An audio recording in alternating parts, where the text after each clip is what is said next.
Welcome to Soft Hour Library. Tonight's story begins now. Close your eyes and rest. Thank ye, man. Thy coffin lies handy to the vault. Sir, the hatchway, oh, so it does, sir, so it does. Art not thou the leg maker? Look, did not this stump come from thy shop? I believe it did, sir. Does the ferrule stand, sir? Well enough. But art thou not also the undertaker? Aye, sir, I patched up this thing here as a coffin for Queequeg, but they've set me now to turning it into something else. Then tell me, art thou not an arrant, all-grasping, intermeddling, monopolizing, heathenish old scamp, to be one day making legs, and the next day coffins to clap them in, and yet again life-buoys out of those same coffins? Thou art as unprincipled as the gods, and as much of a jack of all trades. But I do not mean anything, sir. I do as I do. The gods again. Hark ye, dost thou not ever sing working about a coffin? The Titans, they say, hummed snatches when chipping out the craters for volcanoes, and the gravedigger in the play sings, spade in hand. Dost thou never? Sing, sir, do I sing? Oh, I'm indifferent enough, sir, for that. But the reason why the gravedigger made music must have been because there was none in his spade, sir. But the corking mallet is full of it. Hark to it. Aye, and that's because the lid there's a sounding board, and what in all things makes the sounding board is this: there's naught beneath. And yet a coffin with a body in it rings pretty much the same, carpenter. Hast thou ever helped carry a bier, and heard the coffin knock against the churchyard gate, going in? Faith, sir, I've. Faith, what's that? Why, faith, sir, it's only a sort of exclamation like, that's all, sir. Go on. I was about to say, sir, that. Art thou a silkworm? Dost thou spin thy own shroud out of thyself? Look at thy bosom, dispatch, and get these traps out of sight. He goes aft.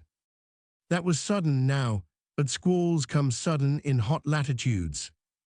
I've heard that the Isle of Albemarle, one of the Galapagos, is cut by the equator right in the middle.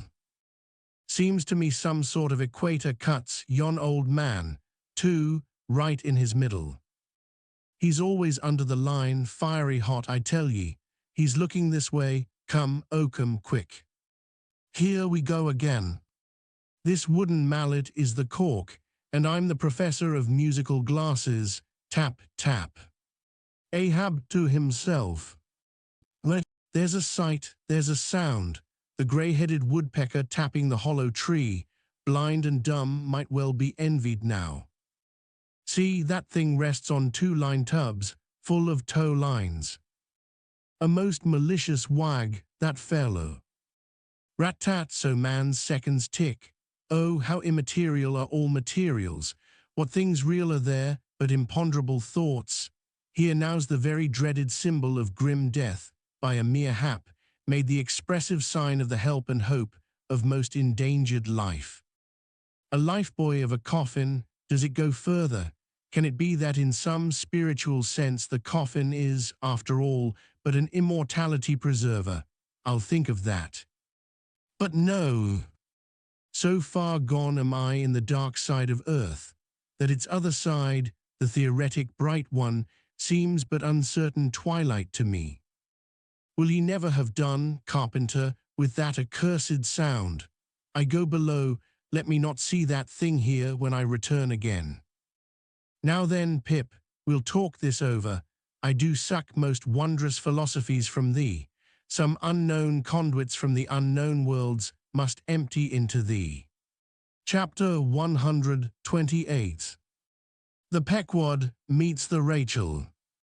Next day, a large ship, the Rachel, was descried, bearing directly down upon the Pequod, all her spars thickly clustering with men.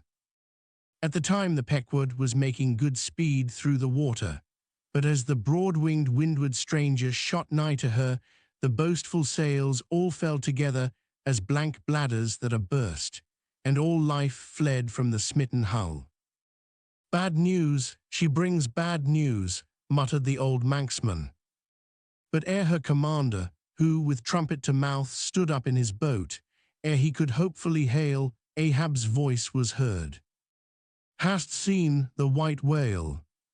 "Aye, yesterday." "Have ye seen a whale-boat adrift?"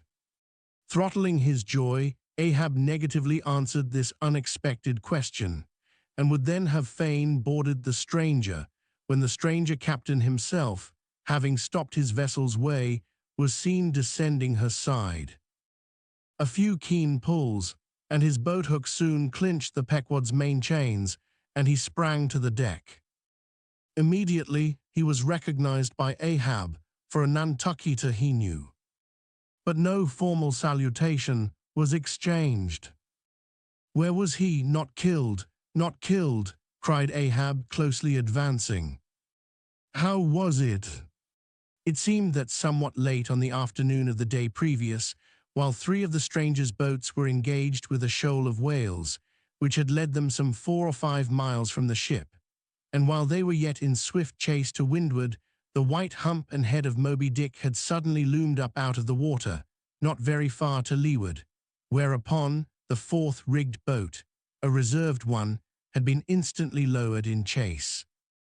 After a keen sail before the wind, this fourth boat, the swiftest keeled of all, seemed to have succeeded in fastening, at least, as well as the man at the masthead could tell anything about it. In the distance he saw the diminished dotted boat, and then a swift gleam of bubbling white water, and after that nothing more, whence it was concluded that the stricken whale must have indefinitely run away with his pursuers, as often happens. There was some apprehension, but no positive alarm as yet. The recall signals were placed in the rigging, darkness came on, and forced to pick up her 3 far to windward boats, ere going in quest of the fourth one in the precisely opposite direction. The ship had not only been necessitated to leave that boat to its fate till near midnight, but for the time to increase her distance from it.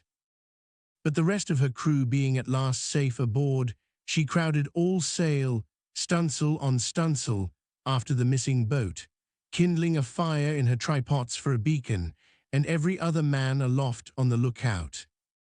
But though when she had thus sailed a sufficient distance to gain the presumed place of the absent ones when last seen, though she then paused to lower her spare boats to pull all around her, and not finding anything, had again dashed on, again paused, and lowered her boats, and though she had thus continued doing till daylight, yet not the least glimpse of the missing keel had been seen.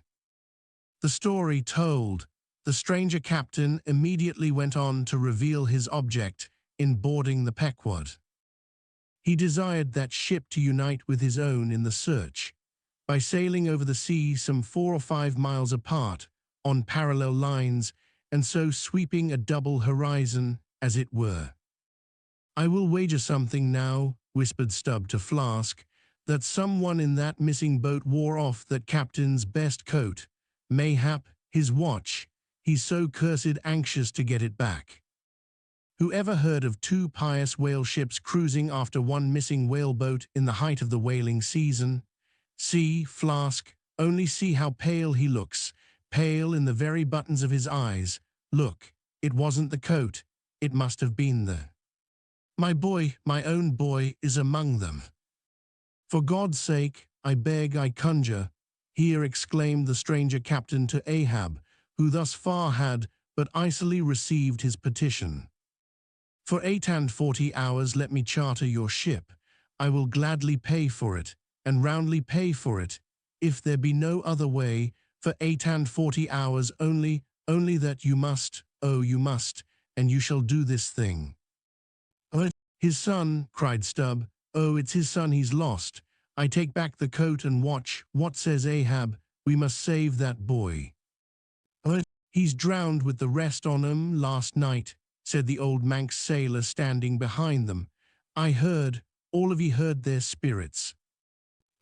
Now, as it shortly turned out, what made this incident of the Rachels the more melancholy was the circumstance that not only was one of the captain's sons among the number of the missing boat's crew, but among the number of the other boat's crews at the same time, but on the other hand, separated from the ship during the dark vicissitudes of the chase, there had been still another son, as that for a time the wretched father was plunged to the bottom of the cruelest perplexity, which was only solved for him by his chief mates instinctively adopting the ordinary procedure of a whale ship in such emergencies, that is, when placed between jeopardized but divided boats, always to pick up the majority first. But the captain, for some unknown constitutional reason, had refrained from mentioning all this, and not till forced to it by Ahab's iciness did he allude to his one yet missing boy, a little lad, but 12 years old, whose father, with the earnest but unmisgiving hardihood of a Nantucketa's paternal love, had thus early sought to initiate him in the perils and wonders of a vocation almost immemorially the destiny of all his race. Nor does it unfrequently occur that Nantucket captains will send a son of such tender age away from them, for a protracted 3 or 4 years' voyage in some other ship than their own, so that their first knowledge of a whaleman's career shall be unenervated by any chance display of a father's natural but untimely partiality or undue apprehensiveness and concern. Meantime, now the stranger was still beseeching his poor boon of Ahab, and Ahab still stood like an anvil, receiving every shock, but without the least quivering of his own. I will not go, said the stranger, till you say aye to me. Do to me as you would have me do to you in the like case.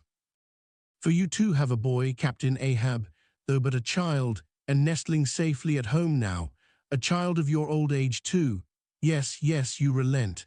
I see it. Run, run, men, now, and stand by to square in the yards. Avast, cried Ahab, touch not a rope yarn. Then in a voice that prolongingly moulded every word, Captain Gardiner, I will not do it. Even now I lose time. Goodbye, goodbye. God bless ye, man, and may I forgive myself, but I must go. Mr. Starbuck, look at the binnacle watch, and in 3 minutes from this present instant warn off all strangers, then brace forward again, and let the ship sail as before. Hurriedly turning, with averted face, he descended into his cabin, leaving the strange captain transfixed at this unconditional and utter rejection of his so earnest suit. But starting from his enchantment, Gardiner silently hurried to the side, more fell than stepped into his boat, and returned to his ship. Soon the two ships diverged their wakes, and long as the strange vessel was in view, she was seen to yaw hither and thither at every dark spot, however small, on the sea. This way and that her yards were swung round. Starboard and larboard she continued to tack. Now she beat against a head sea, and again it pushed her before it, while all the while her masts and yards were thickly clustered with men, as 3 tall cherry trees when the boys are cherrying among the boughs. But by her still halting course and winding, woeful way, you plainly saw that this ship that so wept with spray still remained without comfort. She was Rachel weeping for her children because they were not. Chapter 129. The cabin. Ahab moving to go on deck, Pip catches him by the hand to follow. Lad, lad, I tell thee thou must not follow Ahab now. The hour is coming when Ahab would not scare thee from him, yet would not have thee by him. There is that in thee, poor lad, which I feel too curing to my malady. Like cures like, and for this hunt my malady becomes my most desired health.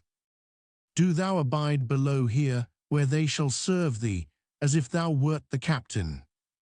Ay, lad, thou shalt sit here in my own screwed chair, another screw to it thou must be. No, no, no, ye have not a whole body, sir. Do ye but use poor me for your one lost leg? Only tread upon me, sir. I ask no more, so I remain a part of ye. O spite of million villains, this makes me a bigot in the fadeless fidelity of man, and a black and crazy, but methinks like cures like applies to him too, he grows so sane again. They tell me, sir, that Stubb did once desert poor little Pip, whose drowned bones now show white, for all the blackness of his living skin. But I will never desert ye, sir, as Stubb did him. Sir, I must go with ye. If thou speakest thus to me much more, Ahab's purpose keels up in him. I tell thee no, it cannot be. O good master, master, master, weep so and I will murder thee, have a care, for Ahab too is mad. Listen, and thou wilt often hear my ivory foot upon the deck, and still know that I am there. And now I quit thee.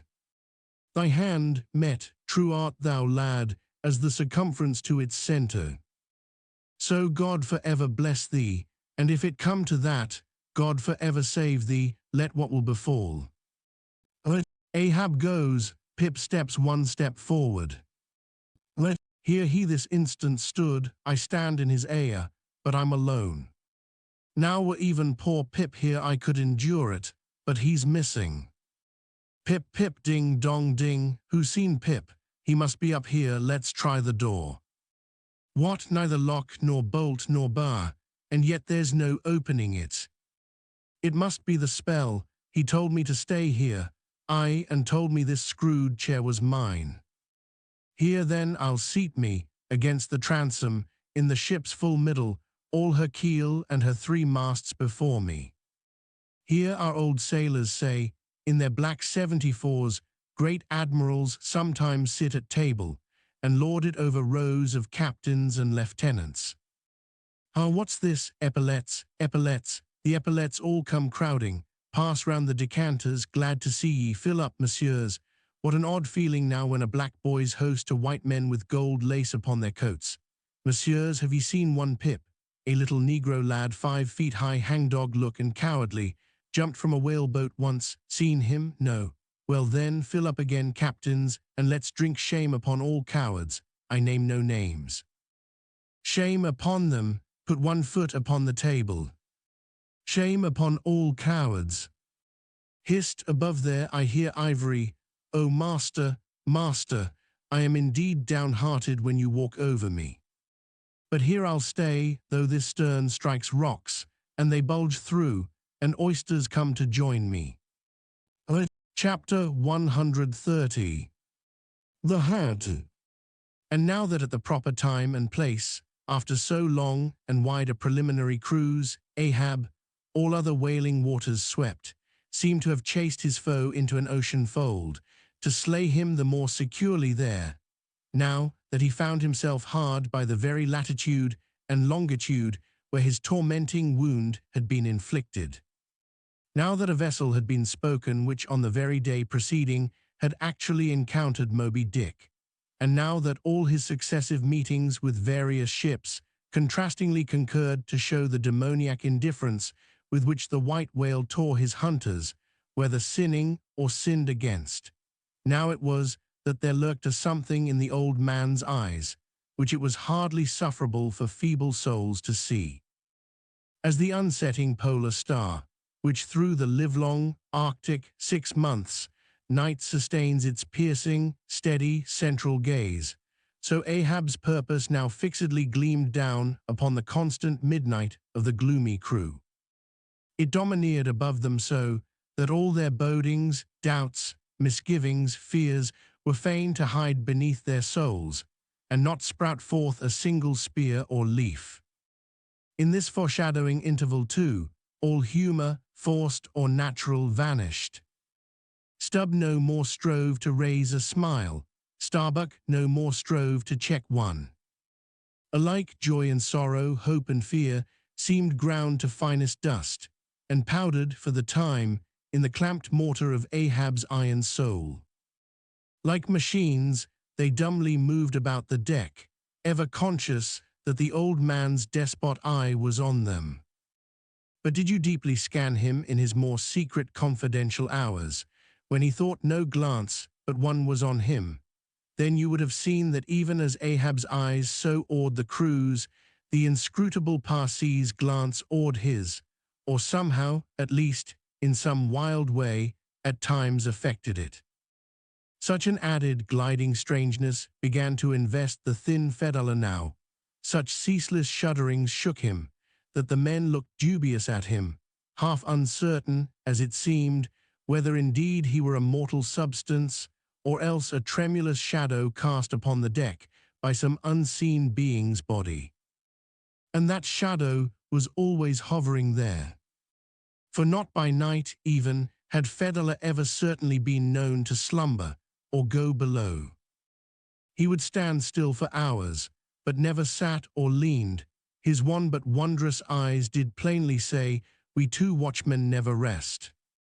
Nor at any time, by night or day, could the mariners now step upon the deck, unless Ahab was before them, either standing in his pivot hole or exactly pacing the planks between two undeviating limits, the mainmast and the mizzen, or else they saw him standing in the cabin scuttle, his living foot advanced upon the deck, as if to step, his hat slouched heavily over his eyes, so that however motionless he stood, however the days and nights were added on, that he had not swung in his hammock.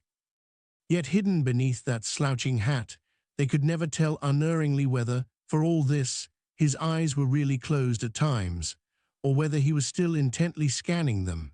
No matter, though he stood so in the scuttle for a whole hour on the stretch, and the unheeded night damp gathered in beads of dew upon that stone-carved coat and hat. The clothes that the night had wet, the next day's sunshine dried upon him, and so, day after day and night after night, he went no more beneath the planks. Whatever he wanted from the cabin, that thing he sent for. He ate in the same open air, that is, his two only meals, breakfast and dinner. Supper he never touched, nor reaped his beard, which darkly grew all gnarled, as unearthed roots of trees blown over, which still grow idly on at naked base, though perished in the upper verdure. But though his whole life was now become one watch on deck, and though the Parsee's mystic watch was without intermission as his own, yet these two never seemed to speak, one man to the other, unless at long intervals some passing unmomentous matter made it necessary. Though such a potent spell seemed secretly to join the twain, openly, and to the awestruck crew they seemed pole-like asunder. If by day they chanced to speak one word, by night dumb men were both, so far as concerned the slightest verbal interchange. At times, for longest hours, without a single hail, they stood far parted in the starlight, Ahab in his scuttle, the Parsee by the mainmast, but still fixedly gazing upon each other, as if in the Parsee Ahab saw his forthrown shadow, in Ahab the Parsee his abandoned substance. And yet somehow did Ahab, in his own proper self, as daily, hourly, and every instant commandingly revealed to his subordinates, Ahab seemed an independent lord, the Parsee but his slave. Still again both seemed yoked together, and an unseen tyrant driving them, the lean shades siding the solid rib. For be this Parsee what he may, all rib and keel was solid Ahab. At the first faintest glimmering of the dawn, his iron voice was heard from aft, "Man the mastheads," and all through the day, till after sunset and after twilight, the same voice every hour at the striking of the helmsman's bell was heard, "What d'ye see? Sharp, sharp." But when 3 or 4 days had slided by, after meeting the children seeking Rachel, and no spout had yet been seen, the monomaniac old man seemed distrustful of his crew's fidelity, at least, of nearly all except the pagan harpooneers. He seemed to doubt, even, whether Stubb and Flask might not willingly overlook the sight he sought. But if these suspicions were really his, he sagaciously refrained from verbally expressing them, however his actions might seem to hint them. "I will have the first sight of the whale myself," he said. Ahab must have the doubloon, and with his own hands he rigged a nest of basketed bowlines, and sending a hand aloft with a single sheaved block to secure to the mainmast head, he received the two ends of the downward-reeved rope, and attaching one to his basket, prepared a pin for the other end, in order to fasten it at the rail. This done, with that end yet in his hand and standing beside the pin, he looked round upon his crew, sweeping from one to the other, pausing his glance long upon Daggoo, Queequeg, Tashtego, but shunning Fedallah, and then settling his firm, relying eye upon the chief mate, said, "Take the rope, sir. I give it into thy hands, Starbuck." Then arranging his person in the basket, he gave the word for them to hoist him to his perch, Starbuck being the one who secured the rope at last, and afterwards stood near it. And thus, with one hand clinging round the royal mast, Ahab gazed abroad upon the sea for miles and miles, ahead, astern, this side, and that, within the wide expanded circle commanded at so great a height. When in working with his hands at some lofty, almost isolated place in the rigging, which chances to afford no foothold, the sailor at sea is hoisted up to that spot, and sustained there by the rope. Under these circumstances, its fastened end on deck is always given in strict charge to some one man who has the special watch of it. Because in such a wilderness of running rigging, whose various different relations aloft cannot always be infallibly discerned by what is seen of them at the deck, and when the deck ends of these ropes are being every few minutes cast down from the fastenings, it would be but a natural fatality if, unprovided with a constant watchman, the hoisted sailor should by some carelessness of the crew be cast adrift and fall all swooping to the sea. So Ahab's proceedings in this matter were not unusual. The only strange thing about them seemed to be that Starbuck, almost the one only man who had ever ventured to oppose him with anything in the slightest degree approaching to decision, one of those two, whose faithfulness on the lookout he had seemed to doubt somewhat. It was strange that this was the very man he should select for his watchman, freely giving his whole life into such an otherwise distrusted person's hands. Now the first time Ahab was perched aloft, ere he had been there 10 minutes, one of those red-billed savage sea hawks which so often fly incommodiously close round the manned mastheads of whalemen in these latitudes. One of these birds came wheeling and screaming round his head in a maze of untrackably swift circlings. Then it darted 1,000 feet straight up into the air, then spiralized downwards and went eddying again round his head. But with his gaze fixed upon the dim and distant horizon, Ahab seemed not to mark this wild bird, nor, indeed, would anyone else have marked it much, it being no uncommon circumstance. Only now almost the least heedful eye seemed to see some sort of cunning meaning in almost every sight. Your hat, sir," suddenly cried the Sicilian seaman, who, being posted at the mizzen-mast head, stood directly behind Ahab, though somewhat lower than his level, and with a deep gulf of air dividing them. But already the sable wing was before the old man's eyes, the long hooked bill at his head. With a scream, the black hawk darted away with his prize. An eagle flew thrice round Tarquin's head, removing his cap to replace it, and thereupon Tanaquil, his wife, declared that Tarquin would be king of Rome. But only by the replacing of the cap was that omen accounted good. Ahab's hat was never restored. The wild hawk flew on and on with it, far in advance of the prow, and at last disappeared, while from the point of that disappearance a minute black spot was dimly discerned, falling from that vast height into the sea. Chapter 131.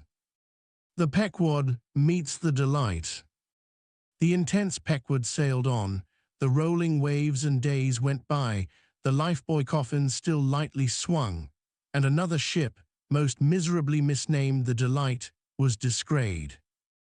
As she drew nigh, all eyes were fixed upon her broad beams, called shears, which, in some whaling ships, crossed the quarterdeck at the height of 8 or 9 feet, serving to carry the spare, unrigged, or disabled boats.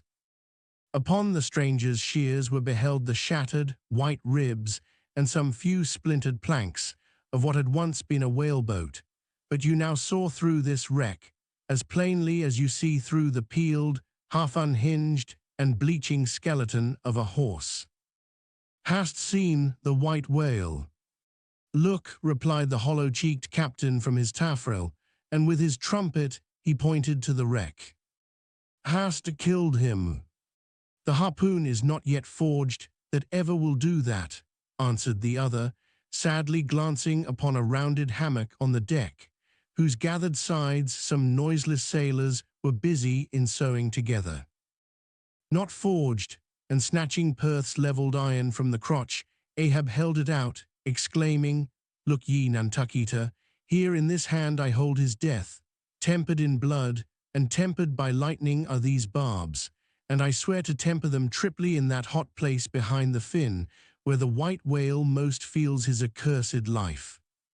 Then God keep thee, old man, seest thou that, pointing to the hammock, I bury but one of 5 stout men, who were alive only yesterday, but were dead ere night. Only that one I bury, the rest were buried before they died, you sail upon their tomb." Then turning to his crew, "Are ye ready there? Place the plank then on the rail and lift the body, so then, O God," advancing towards the hammock with uplifted hands, "may the resurrection and the life." "Brace forward, up helm," cried Ahab like lightning to his men. But the suddenly started Pequod was not quick enough to escape the sound of the splash that the corpse soon made as it struck the sea. Not so quick, indeed, but that some of the flying bubbles might have sprinkled her hull with their ghostly baptism. As Ahab now glided from the dejected Delight, the strange lifebuoy hanging at the Pequod's stern came into conspicuous relief. "Ha, yonder, look yonder, men," cried a foreboding voice in her wake. "In vain, O ye strangers, ye fly our sad burial, ye but turn us your taffrail to show us your coffin." Chapter 132. The Symphony. It was a clear steel-blue day. The firmaments of air and sea were hardly separable in that all-pervading azure. Only the pensive air was transparently pure and soft, with a woman's look, and the robust and manlike sea heaved with long, strong, lingering swells, as Samson's chest in his sleep. Hither and thither on high glided the snow-white wings of small, unspeckled birds. These were the gentle thoughts of the feminine air, but to and fro in the deeps, far down in the bottomless blue, rushed mighty leviathans, swordfish, and sharks, and these were the strong, troubled, murderous thinkings of the masculine sea. But though thus contrasting within, the contrast was only in shades and shadows without. Those two seemed one. It was only the sex, as it were, that distinguished them. Aloft, like a royal czar and king, the sun seemed giving this gentle air to this bold and rolling sea, even as bride to groom. And at the girdling line of the horizon, a soft and tremulous motion, most seen here at the equator, denoted the fond, throbbing trust, the loving alarms, with which the poor bride gave her bosom away. Tied up and twisted, gnarled and knotted with wrinkles, haggardly firm and unyielding, his eyes glowing like coals that still glow in the ashes of ruin. Untottering, Ahab stood forth in the clearness of the morn, lifting his splintered helmet of a brow to the fair girl's forehead of heaven. O immortal infancy and innocency of the azure, invisible winged creatures that frolic all round us, sweet childhood of air and sky, how oblivious were ye of old Ahab's close-coiled woe. But so have I seen little Miriam and Martha, laughing-eyed elves, heedlessly gambol around their old sire, sporting with the circle of singed locks which grew on the marge of that burnt-out crater of his brain. Slowly crossing the deck from the scuttle, Ahab leaned over the side and watched how his shadow in the water sank and sank to his gaze, the more and the more that he strove to pierce the profundity. But the lovely aromas in that enchanted air did at last seem to dispel, for a moment, the cankerous thing in his soul. That glad, happy air, that winsome sky, did at last stroke and caress him. The stepmother world, so long cruel, forbidding, now threw affectionate arms round his stubborn neck, and did seem to joyously sob over him, as if over one that, however wilful and erring, she could yet find it in her heart to save and to bless. From beneath his slouched hat, Ahab dropped a tear into the sea, nor did all the Pacific contain such wealth as that one wee drop. Starbuck saw the old man, saw him, how he heavily leaned over the side, and he seemed to hear in his own true heart the measureless sobbing that stole out of the center of the serenity around. Careful not to touch him or be noticed by him, he yet drew near to him and stood there. Ahab turned. Starbuck, sir. Oh, Starbuck, it is a mild, mild wind and a mild-looking sky. On such a day, very much such a sweetness as this, I struck my first whale, a boy harpooner of 18, 40 years ago, 40 years of continual whaling, 40 years of privation and peril and storm time, 40 years on the pitiless sea. For 40 years has Ahab forsaken the peaceful land, for 40 years to make war on the horrors of the deep. Aye, and yes, Starbuck, out of those 40 years I have not spent 3 ashore. When I think of this life I have led, the desolation of solitude it has been, the masoned, walled town of a captain's exclusiveness, which admits but small entrance to any sympathy from the green country without, oh, weariness, heaviness. Guinea Coast slavery of solitary command, when I think of all this. Only half suspected, not so keenly known to me before, and how for 40 years I have fed upon dry salted fare, fit emblem of the dry nourishment of my soil, when the poorest landsman has had fresh fruit to his daily hand, and broken the world's fresh bread to my mouldy crusts. Away, whole oceans away, from that young girl wife I wedded past 50, and sailed for Cape Horn the next day, leaving but one dent in my marriage pillow, wife, rather a widow with her husband alive. I widowed that poor girl when I married her, Starbuck, and then the madness, the frenzy, the boiling blood and the smoking brow with which, for 1,000 lowerings, old Ahab has furiously, foamingly chased his prey, more a demon than a man. What a 40 years old fool has old Ahab been. Why this strife of the chase? Why weary and palsy the arm at the oar and the iron and the lance? How the richer or better is Ahab now, behold. O Starbuck, is it not hard that with this weary load I bear, one poor leg should have been snatched from under me? Here, brush this old hair aside, it blinds me that I seem to weep. Locks so grey did never grow but from out some ashes. But do I look very old, so very, very old, Starbuck? I feel deadly faint, bowed and humped, as though I were Adam, staggering beneath the piled centuries since paradise. God, crack my heart, stave my brain, mockery, bitter, biting mockery of grey hairs, have I lived enough joy to wear ye, and seem and feel thus intolerably old?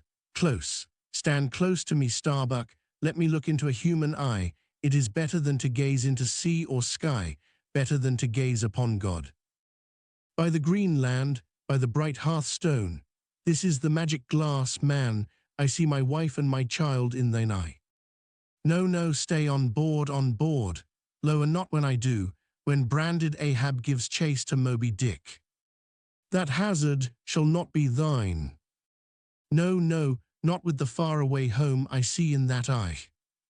O my captain, noble soul, grand old heart after all, why should anyone give chase to that hated fish? Away with me, let us fly these deadly waters, let us home, wife and child too are Starbuck's, wife and child of his brotherly, sisterly, playfellow youth, even as thine, sir, are the wife and child of thy loving, longing, paternal old age. Away, let us away. This instant let me alter the course. How cheerily, how hilariously, oh my captain, would we bowl on our way to see old Nantucket again. I think, sir, they have some such mild blue days, even as this, in Nantucket. They have, they have. I have seen them, some summer days in the morning. About this time, yes, it is his noon nap now, the boy vivaciously wakes, sits up in bed, and his mother tells him of me, of cannibal old me, how I am abroad upon the deep, but will yet come back to dance him again. Tease my Mary herself. She promised that my boy every morning should be carried to the hill to catch the first glimpse of his father's sail. Yes, yes, no more, it is done, we head for Nantucket. Come, my captain, study out the course, and let us away. See, the boy's face from the window, the boy's hand on the hill. But Ahab's glance was averted. Like a blighted fruit tree he shook, and cast his last, cindered apple to the soil. What is it, what nameless, inscrutable, unearthly thing is it? What cozening, hidden lord and master, and cruel, remorseless emperor commands me, that against all natural lovings and longings, I so keep pushing and crowding and jamming myself on all the time, recklessly making me ready to do what in my own proper natural heart I durst not so much as dare? Is Ahab? Is it I, God, or who, that lifts this arm? But if the great sun move not of himself, but is as an errand boy in heaven, nor one single star can revolve, but by some invisible power, how then can this one small heart beat, this one small brain think thoughts, unless God does that beating, does that thinking, does that living, and not I? By heaven, man, we are turned round and round in this world, like yonder windlass, and fate is the handspike. And all the time, lo, that smiling sky and this unsounded sea. Look, see yon albacore, who put it into him to chase and fang that flying fish. Where do murderers go, man? Who's to doom when the judge himself is dragged to the bar? But it is a mild, mild wind and a mild-looking sky, and the air smells now as if it blew from a far-away meadow. They have been making hay somewhere under the slopes of the Andes, Starbuck, and the mowers are sleeping among the new-mown hay. Sleeping, aye, toil we how we may, we all sleep at last on the field. Sleep, aye, and rust amid greenness, as last year's scythes flung down and left in the half-cut swathes, Starbuck. But blanched to a corpse's hue with despair, the mate had stolen away. Ahab crossed the deck to gaze over on the other side, but started at two reflected, fixed eyes in the water there. Fedallah was motionlessly leaning over the same rail. Chapter 133. The Chase, First Day. That night in the mid-watch, when the old man, as his wont at intervals, stepped forth from the scuttle in which he leaned and went to his pivot-hole, he suddenly thrust out his face fiercely, snuffing up the sea air as a sagacious ship's dog will, in drawing nigh to some barbarous isle. He declared that a whale must be near. Soon that peculiar odor, sometimes to a great distance given forth by the living sperm whale, was palpable to all the watch. Nor was any mariner surprised when, after inspecting the compass, and then the dog vane, and then ascertaining the precise bearing of the odor as nearly as possible, Ahab rapidly ordered the ship's course to be slightly altered, and the sail to be shortened. The acute policy dictating these movements was sufficiently vindicated at daybreak, by the sight of a long sleek on the sea directly and lengthwise ahead, smooth as oil, and resembling in the pleated watery wrinkles bordering it, the polished metallic-like marks of some swift tide-rip at the mouth of a deep, rapid stream.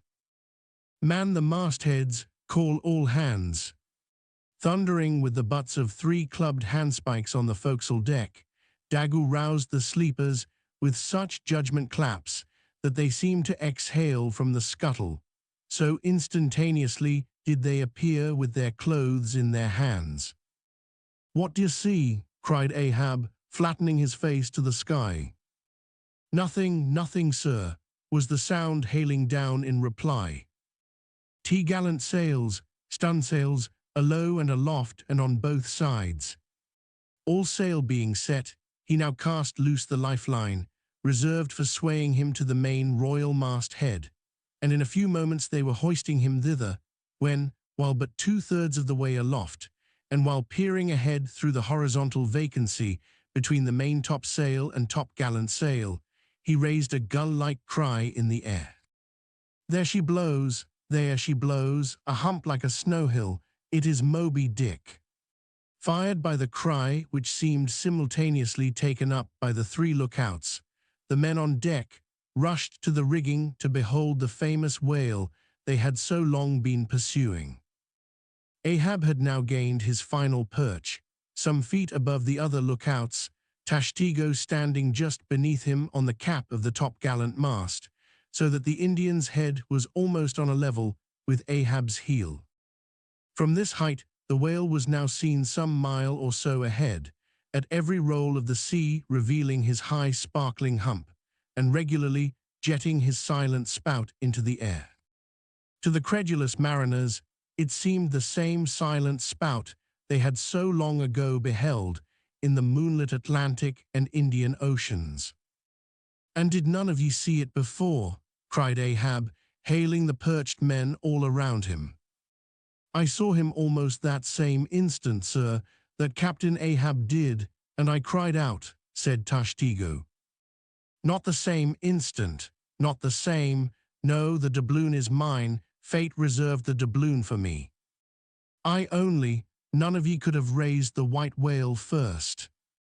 There she blows, there she blows, there she blows, there again, he cried in long-drawn, lingering, methodic tones, attuned to the gradual prolongings of the whale's visible jets. "He's going to sound, in stunsails, down topgallant sails, stand by 3 boats. Mr. Starbuck, remember, stay on board, and keep the ship. Helm there, luff a point, so, steady, man, steady, there go flukes. No, only black water, already the boat's there. Stand by, lower me, mister. Starbuck, lower, quicker," and he slid through the air to the deck. "He is heading straight to leeward, sir," cried Stubb, "right away from us, cannot have seen the ship yet." "Be dumb, man, stand by the braces, hard down the helm, brace up, shiver her, so, well that, boats." Soon all the boats, but Starbuck's, were dropped, all the boat sails set, all the paddles plying, with rippling swiftness, shooting to leeward, and Ahab heading the onset. A pale, death glimmer lit up Fedallah's sunken eyes, a hideous motion gnawed his mouth. Like noiseless nautilus shells, their light prows sped through the sea, but only slowly they neared the foe. As they neared him, the ocean grew still more smooth, seemed drawing a carpet over its waves, seemed a noon meadow, so serenely it spread. At length the breathless hunter came so nigh his seemingly unsuspecting prey that his entire dazzling hump was distinctly visible, sliding along the sea as if an isolated thing, and continually set in a revolving ring of finest, fleecy, greenish foam. He saw the vast, involved wrinkles of the slightly projecting head beyond.